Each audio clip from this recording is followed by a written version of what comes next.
yang kami nyanyikan, seperti yang kami renungkan. Urapi kami dengan minyak baru, dicurahkan di hidup kami, dicurahkan di bangsa kami, dan seluruh aspek kehidupan kami. Di dalam batin kami ditaruhkan yang baru dan hati yang baru, hati yang haus, hati yang lapar. Kami haus akan kebenaran, kami rindu akan kebenaran. Curahkan hujan berkat-Mu malam ini, yaitu melalui firman-Mu. Kami mengikat segala intimidasi, segala kekuatan daripada si jahat yang mau mencoba mencuri firman dari hidup kami. Kami tolak di dalam nama Tuhan Yesus. Berfirmanlah kepada kami malam ini, kami siap diberkati. Haleluya, amin. Shalom Bapak Ibu Saudara.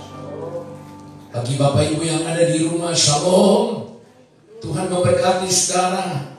Hari ini seluruh gereja di seluruh dunia mengucapkan selamat hari Pentakosta.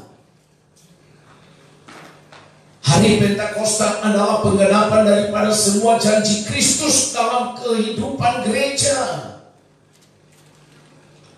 50 hari setelah Dia melakukan segala tugasnya, atau 10 hari setelah Dia naik ke surga, Dia berkata, lebih baik aku pergi, dan aku akan memberikan kepadamu seorang pribadi, satu pribadi yang nyata, yang menghibur saya dan saudara di waktu susah, menguatkan waktu lemah. Makanya Dia berkata dalam Injil Matius, aku akan menyertai engkau sampai kepada kesudahan Allah. Yesus yang ada di surga, tetapi satu pribadi Dia utus, yaitu Roh Kudus. Ia mempunyai kuasa diberikan kepada gerejanya. Yesus sudah naik ke surga, tetapi Dia estafetkan kepemimpinan, meneruskan karya Roh Kudus pada gereja. Hari ini hampir seluruh gereja akan berbicara tentang Kisah Para Rasul pasal 1 ayat 8. Kamu akan menerima kuasa kalau Roh Kudus turun atasmu. Dan tidak berhenti di situ, saudaraku. Gereja tidak berhenti hanya di dalam gereja, gedung gereja, tetapi Dia berkata pergi. Pergi.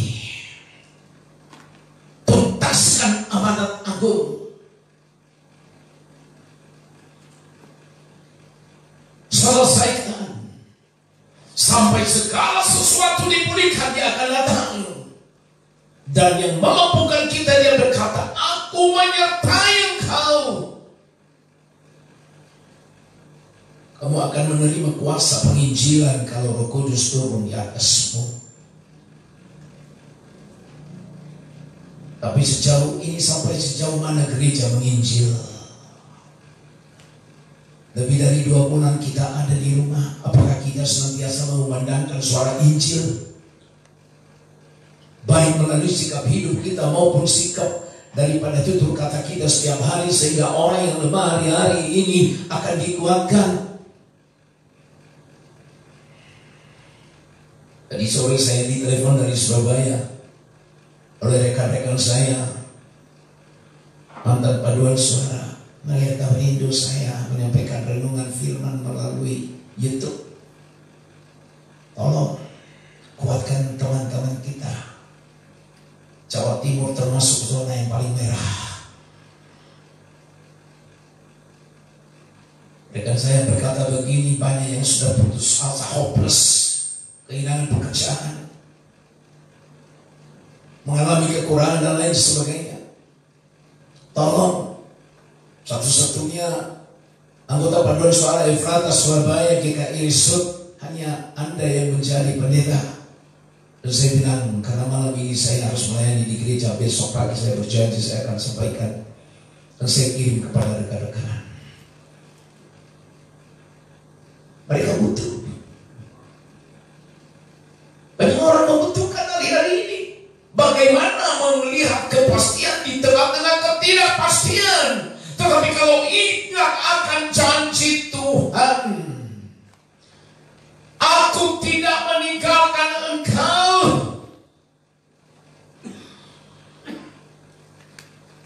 Ketika Roh Kudus turun, dia berkata, engkau menerima kuasa.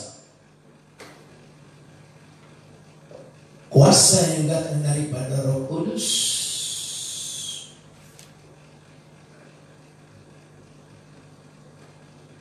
Adakah gereja mempergunakan kuasa itu atau hanya menang itu? Sebagian gereja hari ini ada yang buka. Tetapi gereja Bethel Indonesia menunggu secara resmi pengumuman dari pemerintah. Sinode pusat berkata lebih baik kita menunggu sebentar secara resmi, karena kita harus taat kepada pemerintah. Saudara, bukan hanya sekedar memperingati, iya kalau memperingati, kalau berlalu begitu saja, apalagi kita dihadang dan dipengaruhi oleh keadaan hati kita. Dengar saudaraku yang ada di rumah dan yang ada di tempat ini, orang yang ada Roh Kudus dia tidak pernah hopeless. Sekali lagi, orang yang ada Roh Kudus dia selalu enjoy, tarik, biarlah rohmu menyala-nyala dan layanilah Tuhan. Roh Kudus sebetulnya sudah ada. Tinggal permasalahannya, saudara sudah terima dengan senang hati apa tidak? Apakah kita sudah mempersilakan dia masuk ke dalam kehidupan kita? Bapak Ibu Saudara, di dalam Kisah Rasul pasal 2 ayat 4,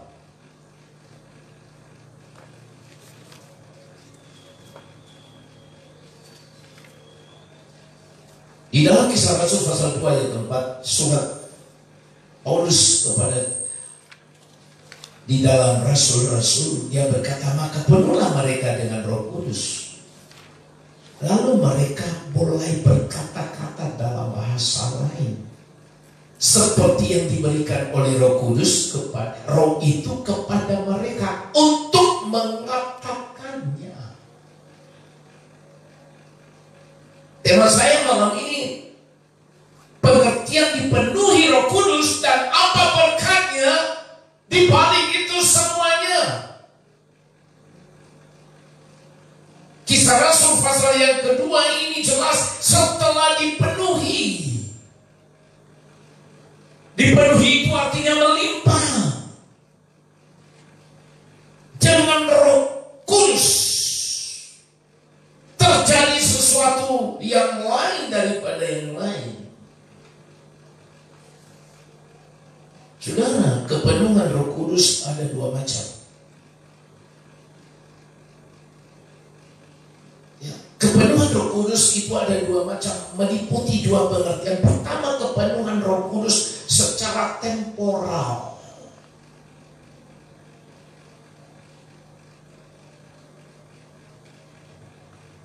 Secara temporal artinya hanya seketika. Ketika Tuhan memenuhi seseorang dengan rohnya pada ibadah ditandai dengan kehadirannya yang luar biasa. Makanya esensi ibadah adalah apabila umat Tuhan bertemu dengan Tuhan, mengalami mujizat, tanda-tanda kehadiran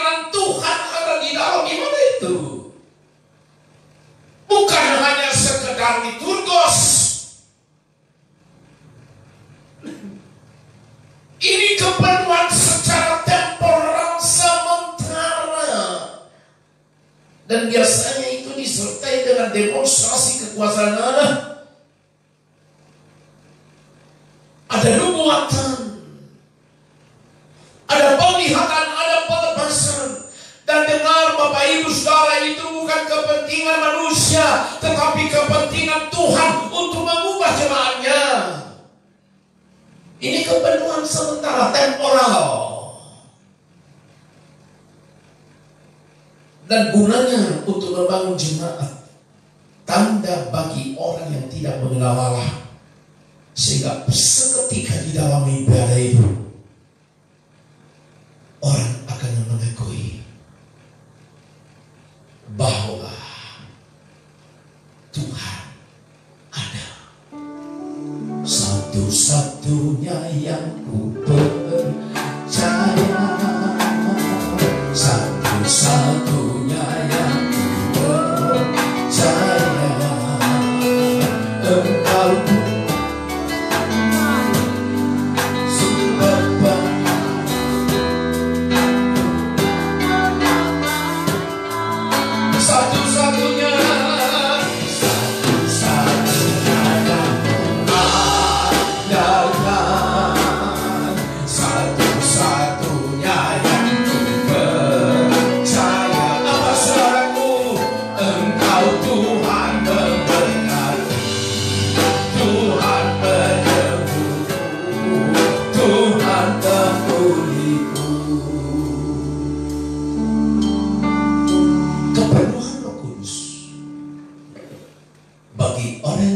baru pertama kali dalam gereja, dia berkata, satu-satunya yang aku percaya hanya Yesus yang sanggup.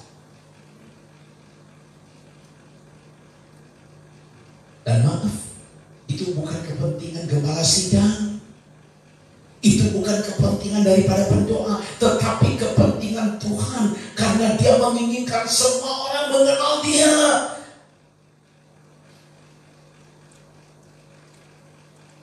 Dan biasanya ini terjadi mungkin pada waktu KKR.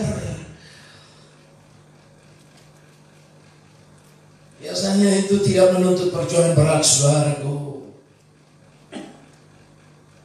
Ya, tidak menuntut perjuangan berat seperti kepenuhan Roh Kudus secara permanen. Bahkan kadang-kadang orang yang belum mengenal Tuhan tiba-tiba terjadi sesuatu manifestasi. Dan pada waktu itu Tuhan melihat belenggu-belenggu diputuskan. Dan biasanya Tuhan lakukan ini sesuai dengan kairosnya Tuhan. Yang kedua, seperti tadi yang dikatakan di dalam Kisah Rasul pasal 2.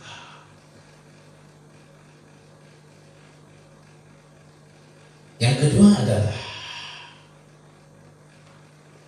kepenuhan Roh Kudus secara permanen.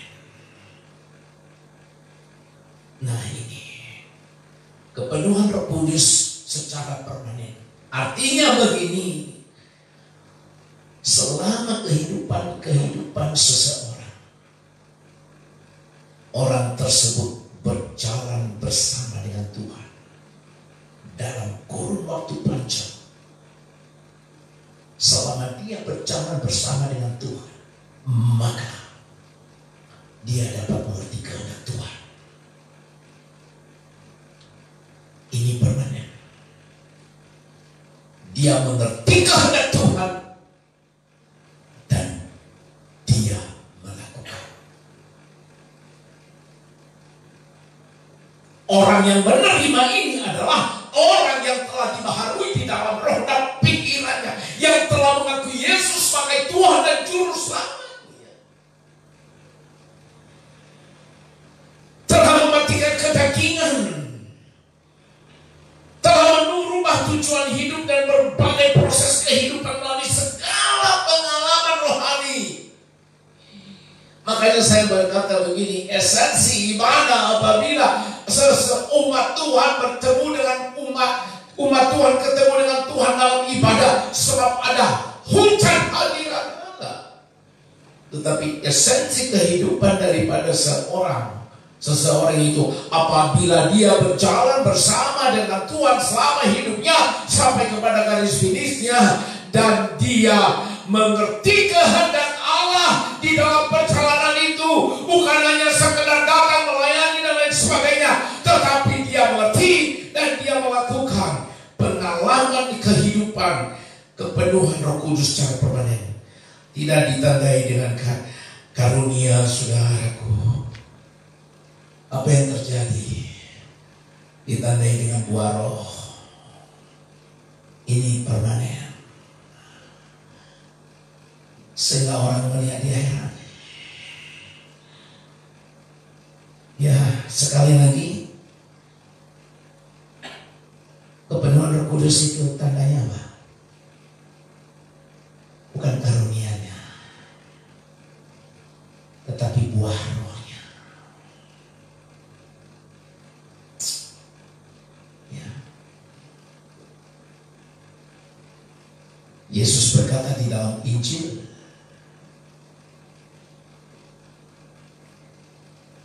setiap carang atau ranting yang tidak berguna, yang tidak berbuah, dipotong. Tetapi yang berbuah akan dibersihkan supaya berbuah lebat. Dan Yesus berkata begini, dan buahmu itu tetap. Dengar, dunia sedang menantikan buah roh kehidupan kekristenan akhir ini. Bagaimana sikap gereja menghadapi COVID-19? Apakah sama dengan orang-orang yang tidak ada pengharapan?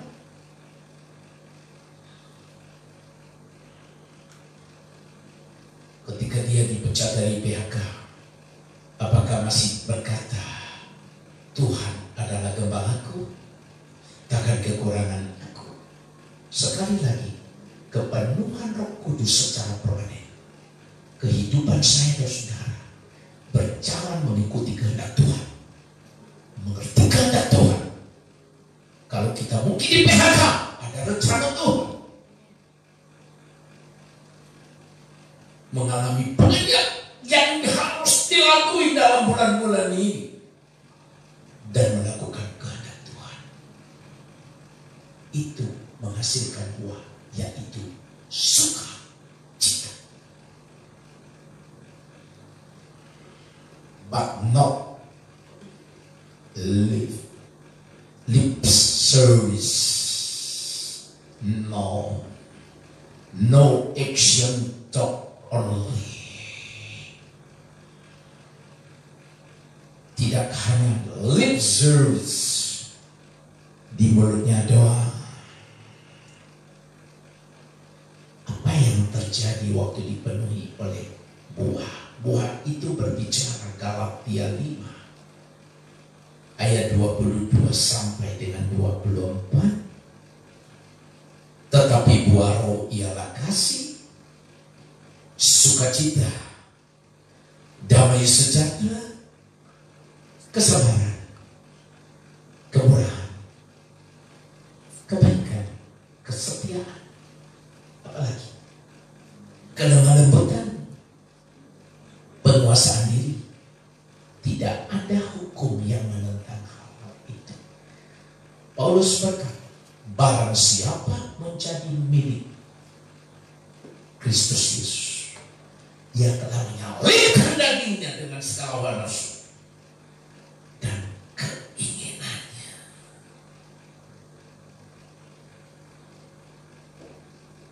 Jadi kepenuhan Roh Kudus permanen, saudaraku.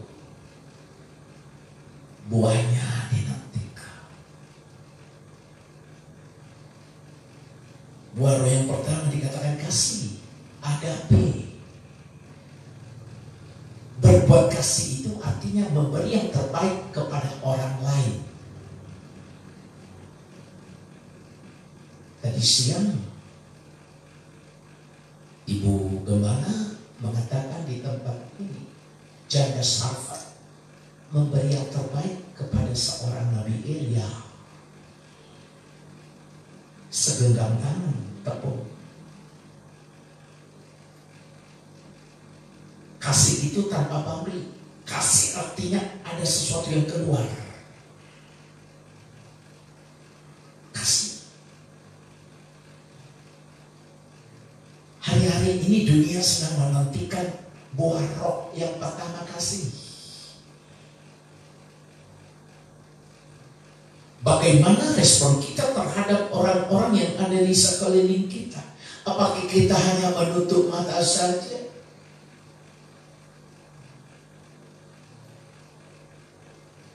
Kita ada di dalam satu wadah dan orang akan mengatakan, percuma dia di gereja itu.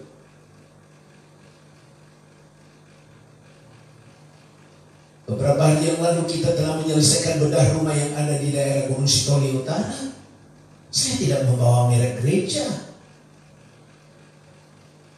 Waktu ditanya oleh yang layak kita bantu, dari mana? Dari Tuhan Yesus. Saya tidak mengandalkan merek gereja, tetapi saya menonjolkan nama Tuhan. Seluruh kampung di tempat itu geger. Kok bisa ya? Dalam tempo 3 hari kita bisa bedah rumah. Selesai dalam waktu yang singkat dan bagus hasilnya. Kalau Tuhan kehendaki besok kita ke bawah lato. Itu karena kasih. Anak-anak Tuhan dengar. Di waktu dunia resesi, anak-anak Tuhan sebaiknya resepsi. Di waktu BBM naik, apa artinya BBM? Banyak berkat mengalir.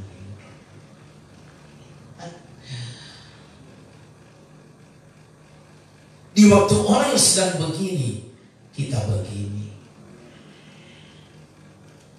Bukan begini.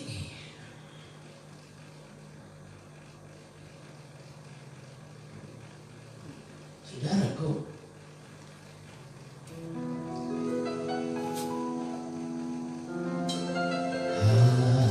kasih pasti lemah. Kasih pasti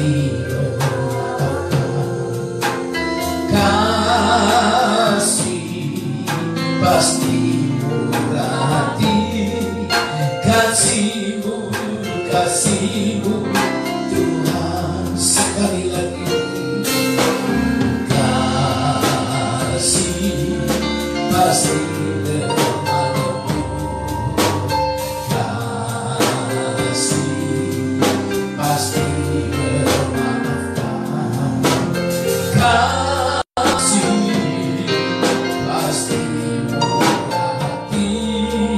Kasih pasti kasih-Mu, mari katakan kepada dirimu, ajarilah kami saling mengasihi, ajarilah kami saling mengampuni, ajarilah kami kasih-Mu ya Tuhan, kasih-Mu kudus tiada batasnya.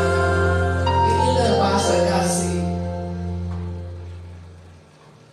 Kasih itu memberi, bukan menerima. Lepaskan hakmu, sebab Yesus telah memberi kasih yang lebih sempurna. Melalui korbannya di kayu salib, digantung, dirajam, 3 hari bangkit, 40 hari naik naik ke surga, dan hari ini kita menantikan janjinya 2020 tahun yang lalu di loteng di Yerusalem. Gereja harus menerima kuasa yang sama. Banyak orang mengejar karunia yang terutama saya dan saudara harus miliki. Milikilah buah. Buah yang penuh dengan kasih, buah yang penuh dengan sukacita, buah yang penuh dengan damai sejahtera, buah yang penuh dengan sabar, berkemurahan, setia, lemah lembut. Di hari-hari yang menakutkan ini, banyak orang tidak bisa lagi mengontrol hidupnya. Out of control. Kuasai dirimu supaya engkau bisa berdoa. Milikilah hati yang penuh dengan lemah lembut seperti Tuhan Yesus yang penuh dengan belas kasihan. Kalau seseorang dipenuhi oleh Roh Kudus, maka buah itu akan menggetar dari seluruh kehidupannya dan dia siap memberikan. Dia tidak pilih siapa saja, tidak pilih suku, tidak pilih merek gereja, tapi dia milih, dia ini adalah anak Allah. Amin. Amin. Ini kepenuhan Roh Kudus, bukan karunia saudaraku. Karunia diperoleh mudah, tetapi menghasilkan buah membutuhkan perjuangan panjang dan susah. Sebab daging harus dipotong. Tadi Paulus berkata, barang siapa telah menjadi milik Kristus, dia telah menyalibkan daging dengan segala hawa nafsu dan keinginannya.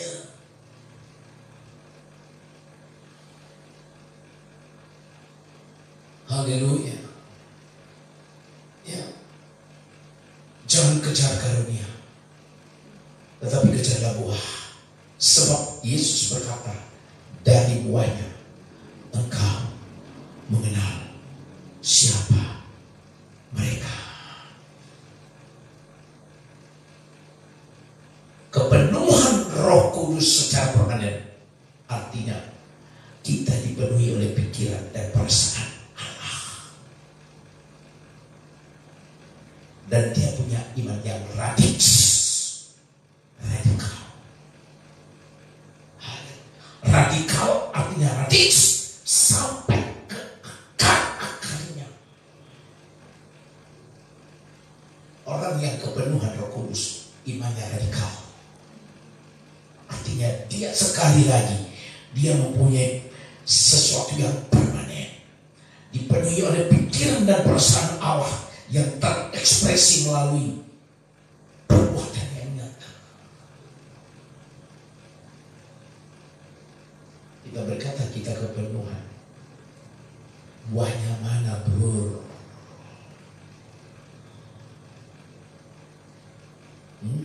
Buahnya mana? Kepenuhan secara permanen adalah saudara, yaitu memperagakan buah-buah roh dalam seluruh gerak hidup kita. Kapan?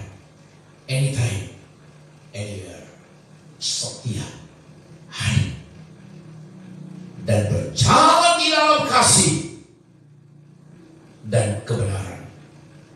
Orang yang kepenuhan ada dua yang dipegangnya. Dia penuh dengan kasih dan dia penuh dengan kebenaran. Sebab di mana ada kebenaran, di situ ada kemerdekaan. Di mana ada kemerdekaan, di situ ada damai sejahtera. Maka di dalam rumah tangga saudara dan rumah tangga saya ada kerjaan Allah di tempat itu. Adakah saudara telah menjadi berkat bagi tetangga saudara? Haleluya. Nah saudaraku,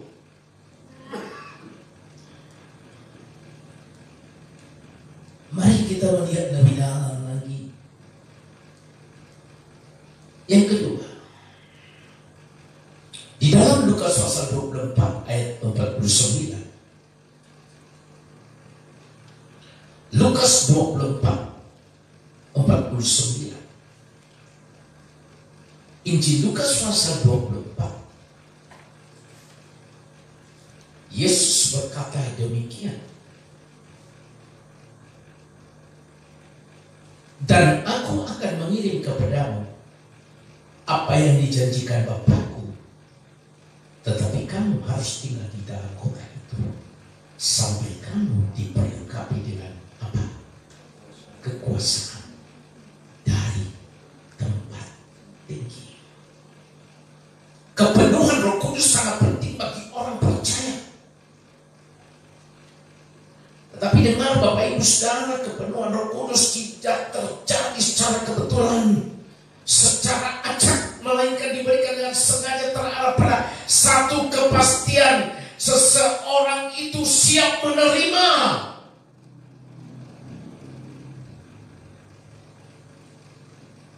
Yesus di dalam ayat ini berjanji memberikan Roh Kudus kepada orang percaya, bukan kepada orang Kristen.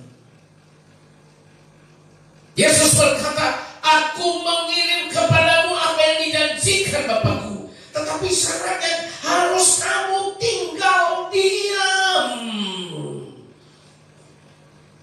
Saudara tahu Roh Kudus adalah satu pribadi yang bergerak dalam kesetiaan.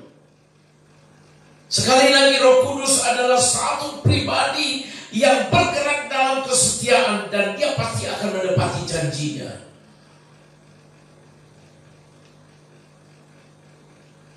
Demikian juga dengan janji Tuhan di sini. Tuhan pasti akan menepatinya. Amin. Tuhan pasti akan menepatinya, tetapi untuk masuk dalam proses menerima janji Tuhan ini harus memberikan nilai yang sepadan dengan nilai Allah. Dengar, maksud daripada Tuhan tinggal.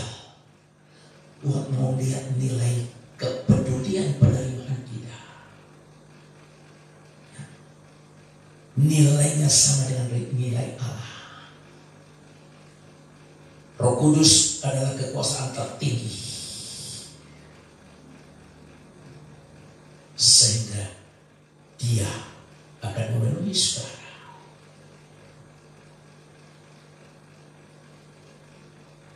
Di waktu saya dan saudara dipenuhi oleh Roh Kudus, maka segala masalah jangan bilang, aduh mati gue. Apa saudara? Jangan dibesar-besarin. Iblis tertawa.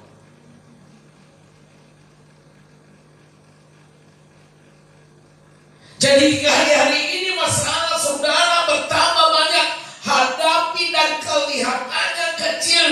Tetapi ketika dipenuhi oleh Roh, maka kita akan berjalan di daerah bawah tempat yang rendah itu. Kita akan mempunyai iman dan pengharapan yang tinggi. Makanya dia berkata, dari tempat yang maha tinggi kita ada di bumi, tetapi pengharapan kita ada di mana? Di tempat tinggi, yaitu Bapa yang ada di surga. Orang Kristen yang biasa-biasa sulit mempercayai janji. Mana buktinya? Mana buktinya?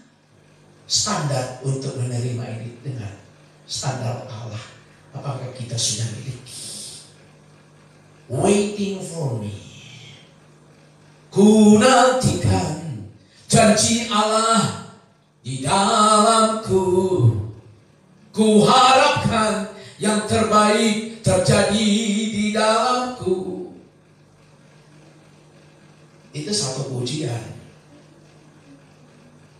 Sebab ku tahu dia sediakan menurut firman-Nya dan kuasa-Nya. Ku nantikan. Wait.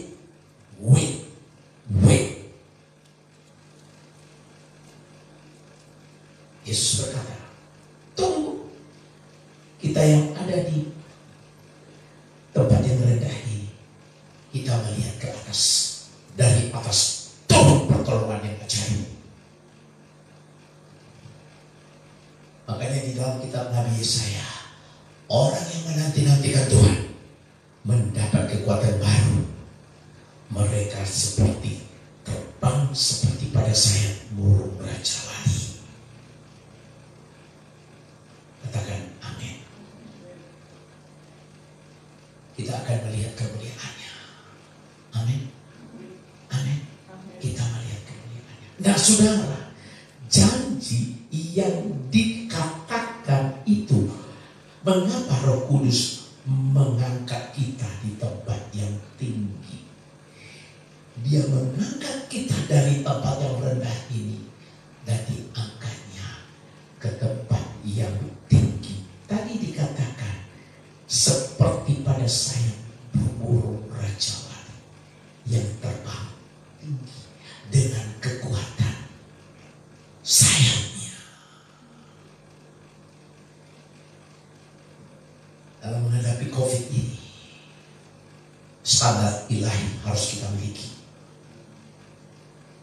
Kita boleh ada di tengah-tengah yang ketidakpastian, tetapi kita the next level, to the high level, naik.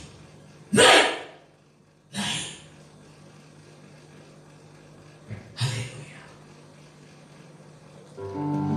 Bukan terbang tinggi bagai Raja Wali dan melayang tinggi dan kemuliaannya, biar bumi bergoncang dan badai berdetak.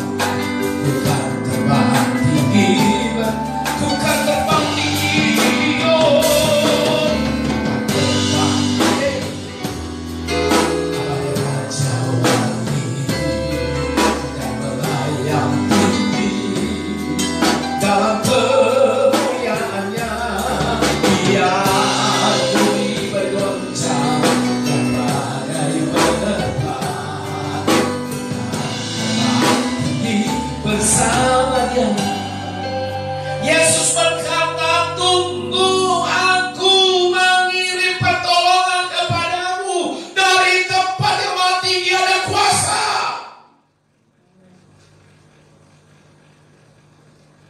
Jangan lari, tinggal di tempatmu. Kamu harus tinggal di kota ini sampai selesai COVID-19. Stay at home, social distancing, physical distancing, bukan produk.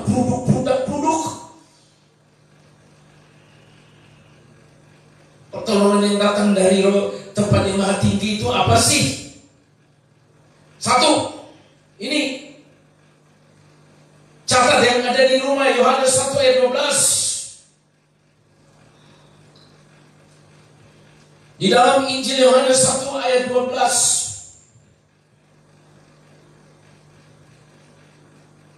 Inilah. Tetapi semua orang yang menerimanya, perhatikan, diberinya kuasa supaya menjadi anak-anak Allah, yaitu mereka yang percaya dalam namanya. Tadi Yesus berkata di dalam Injil Lukas, tunggu sampai Dia berkata diperlengkapi dengan kekuasaan dari tempat yang maha tinggi. Dan kekuasaan itu dan janji itu tidak sia-sia. Dengar, malam ini kita disebut anak-anak Allah, tetapi syaratnya orang yang menerimanya. Yang dimaksud dengan semua orang yang menerima dalam ayat tersebut adalah orang percaya. Maaf, bukan orang Kristen, hanya orang percaya yang menerima Yesus sebagai Tuhan dan Juru Selamat pribadinya. Sebagai orang percaya kita diberi hak istimewa, yaitu kita menjadi anak Allah. Katakan amin. Saudara yang ada di sini, saudara yang ada di rumah, jikalau Anda telah menerima Dia, maka statusmu bukan lagi anak-anak gampangan, tetapi anak-anak Allah.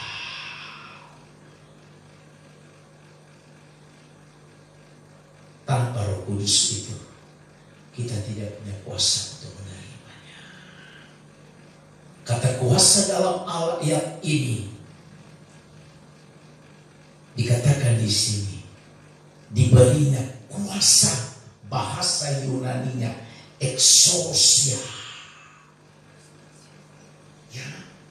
Jadi anak Allah itu punya kuasa exousia, otoritas.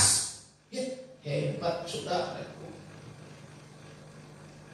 Kecil-kecil si Puput punya otoritas, meskipun kecil. Dia menggetarkan kerajaan iblis waktu dia berkata, biarlah rohmu. Iblis kabur. Halo?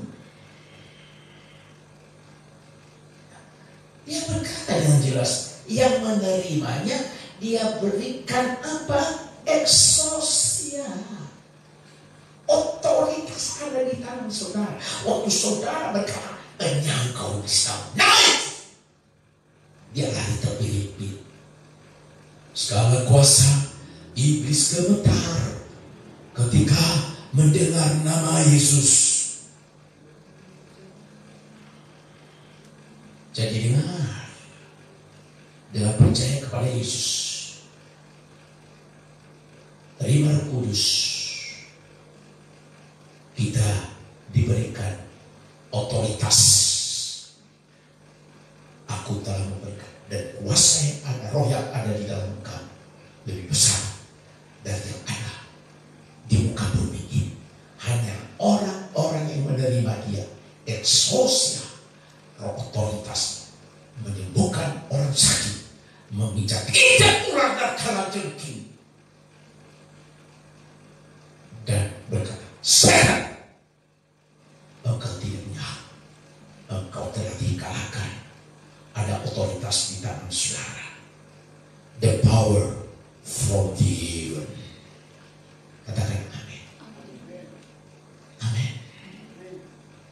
Berapa banyak yang siap malam ini menjadi anak-anak Allah dan menerima otoritas itu. Haleluya.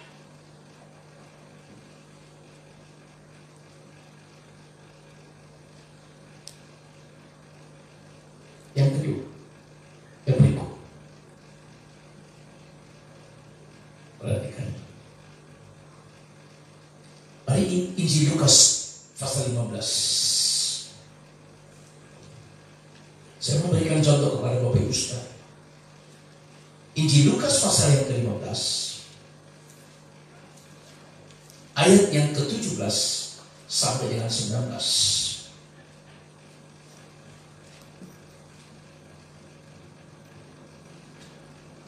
Saudara sudah bolak-balik sih membaca dan mulai dari sekolah minggu ayat ini.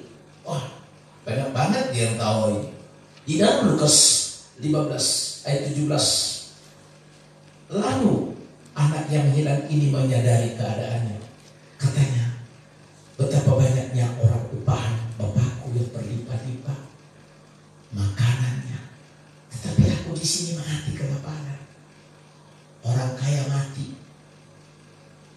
Ayat 18, aku akan bangkit dan pergi kepada Bapakku dan berkata kepadanya, Bapa, aku telah berdosa terhadap Sorga dan terhadap Bapa. 19, aku tidak layak lagi disebut anak Bapa. Jadikanlah aku sebagai salah seorang. Apa saudaraku? Upahan. Sekasinya anak yang hilang membatasi hubungan dengan bapaknya dengan nilai jasmani. Dia keliru, sebetulnya dia anak tetapi telah membatasi kehidupannya dengan nilai-nilai jasmani. Dengar Bapak Ibu Saudara yang ada di rumah, Tuhan itu penyedia yang ajaib. Ia sanggup memenuhi keperluan kita, tetapi apakah hanya sebatas itu nilai kekristenan saudara? Apakah hanya sebatas makanan, hanya sebatas pakaian, hanya sebatas pangkat dan uang? Apakah pengiringan kita kepada Tuhan hanya dimaksud mengejar hal-hal jasmani? Saya percaya tentu tidak. Jikalau kita seperti itu, kita ini adalah Kristen upahan. Tidak jauh berbeda dengan anak ini. Kristen upahan. Betul ya? Tetapi kalau anak, enggak. Dia punya otoritas.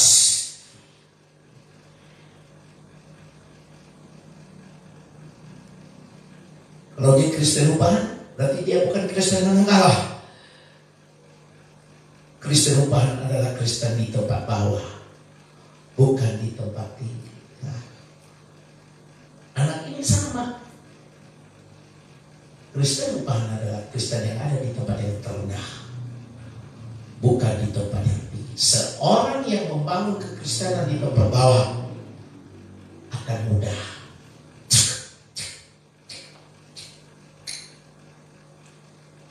Akan mudah tergoncangkan. Kapan?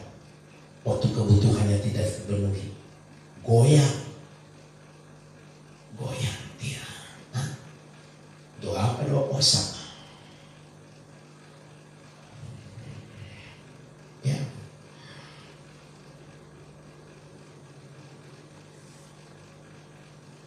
Mari malam ini, bagi yang biasa di sini, minta Roh Kudus mengangkat kita. Katakan amin. Di dalam ayat 22 dia berkata, tetapi ayah itu berkata pada hamba-hambanya, lekaslah bawa kemari jubah yang terbaik, pakaikanlah itu kepadanya, dan kenakanlah cincin pada jarinya, dan sepatu pada kakinya. Perhatikan ketika anak itu kembali kepada bapaknya, respon bapaknya, perhatikan, yang terhilang. Dan anak ini memutuskan kembali kepada bapaknya, sekalipun untuk menjadi upahan. Bapak menyambutnya dengan memberikan jubah, sepatu, dan cincin. Cincin melambangkan meterai. Haleluya. Yang mengesahkan anak yang hilang sebagai anak Allah. 1 Petrus pasal 2, 1 Petrus 1 ayat 9, 2 ayat 9. Kamu adalah bangsa yang terpilih, imamat yang raja, bangsa yang kudus, umat kepunyaan Allah, yang diambil dari kegelapan kepada terangnya yang ajaib, untuk memberitakan Bapa yang baik itu. Katakan amin. Katakan amin.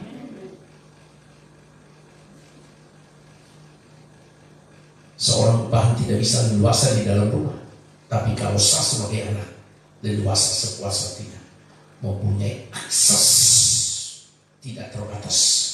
Kunci berangkas dikasih. Jadi kalau kita dipenuhi oleh kuasa Roh Kudus, ciri-ciri daripada orang yang sudah akan menjadi anak Allah, ia bisa mengakses setiap yang ada di dalam kerajaan Allah. Apa yang kau ikat di bumi, terikat di surga. Apa yang kau lepaskan di bumi, lepas di surga. Setiap orang yang dipenuhi oleh kuasa Roh Kudus menjadi anak Allah yang bisa mengakses setiap yang ada di dalam kerajaan Allah. Tergantung saudara dan saya. Katakan amin. Amin, saudaraku. Miliki. Malam ini bukan lagi kita Kristen upahan, tetapi saya adalah anak Allah. Amin. Yang berikut, aku 2 Korintus 10 terakhir. 2 Korintus 10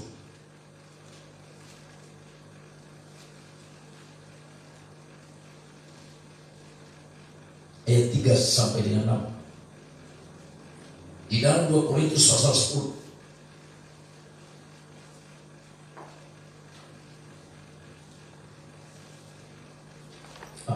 di 2 Korintus 10 ayat 3 sampai 6. Sikap Paulus ayat 3. Memang kami masih hidup di dunia, tetapi kami tidak berjuang secara duniawi. Tegas ya.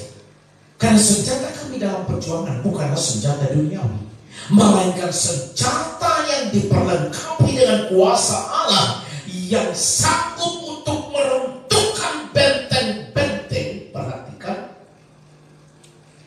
kami mematahkan setiap siasat orang dan merubuhkan setiap kubu yang dibangun oleh keangkuhan manusia untuk menentang pengenalan Allah. Kami menawan segala pikiran dan menggabungkannya kepada Kristus. Dan kami siap sedia juga untuk menghukum setiap kedurhakaan bila ketaatan kamu telah menjadi sempurna. Yang terakhir, apabila Roh Kudus telah memenuhi kita, kita bisa mengalahkan iblis dan kejahatan. Ini terakhir, saudara. Ya, yang membuat kita dikalahkan iblis karena kita masih hidup di dunia dan terbiasa mempergunakan cara-cara duniawi. Iblis bisa melihat kita dengan jelas dan ia tahu apa yang menjadi kelemahan saudara. Namun masalahnya kita tidak bisa melihat iblis. Pada Alkitab ajaran kita melawan iblis. Kita dapat kalahkan iblis kalau Roh Kudus turun ke atas kita. Di dalam surat kiriman Paulus kepada Efesus, nanti saudara bisa membaca dari ayat 11-12 bahwa perlengkapan senjata kita diberikan oleh Tuhan untuk melawan tipu muslihat iblis dan segala struktur. Ya, jadi saudaraku, Paulus berkata, memang kami masih hidup di dunia, tetapi kami tidak berjuang secara duniawi. Efesus 6. Pakailah selengkap perlengkapan senjata Allah sehingga engkau dapat mengalahkan tipu daya daripada iblis.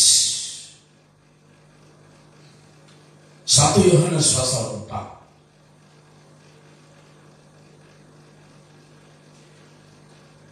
Di dalam 1 Yohanes pasal 4 ayat yang keempat terakhir.